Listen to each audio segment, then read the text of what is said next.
Tarp kitko, pas ją buvo atėjęs Solženicynas. Anais laikais labai garsus rašytojas disidentas, vėliau irgi Nobelio premijos laureatas, kuris be romanų, romanai jį išgarsino, romanai, apsakymai jį jam suteikė pasaulinį vardą, jis be to rašė ir eilėraščių. Ir perskaitė Achmatovai savo nelabai vykusius eilėraščius. Achmatovai išklausė ir pasakė, žinote, jūsų eilėse kažkaip mažoka paslapties. Į tai Solženicynas atsikirto, o jūsų eilėse per daug paslapties.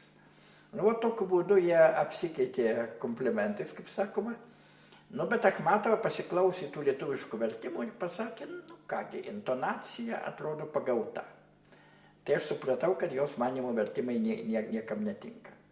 Nu ir labai nuliūdęs išėjau iš jos namų ir net galvojau, kad vertėtų turbūt nusižudyti, kad Achmatova, kaip sakant, manęs nepripažįsta.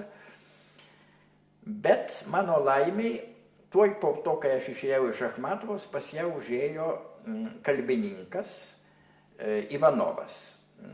Kalbininkas ir kultūrologas Ivanovas, maskvietis, mokslininkas ir dabar gyvas, jis už mane kokią 10 metų vyresnis, labai žinomas, dabar jis akademikas. Ir Ivanovas moka apie 50 kalbų. Puikiai moka ir lietuviškai. Ir nekartą buvęs Lietuvoje, bendravęs su lietuvių kalbininkais.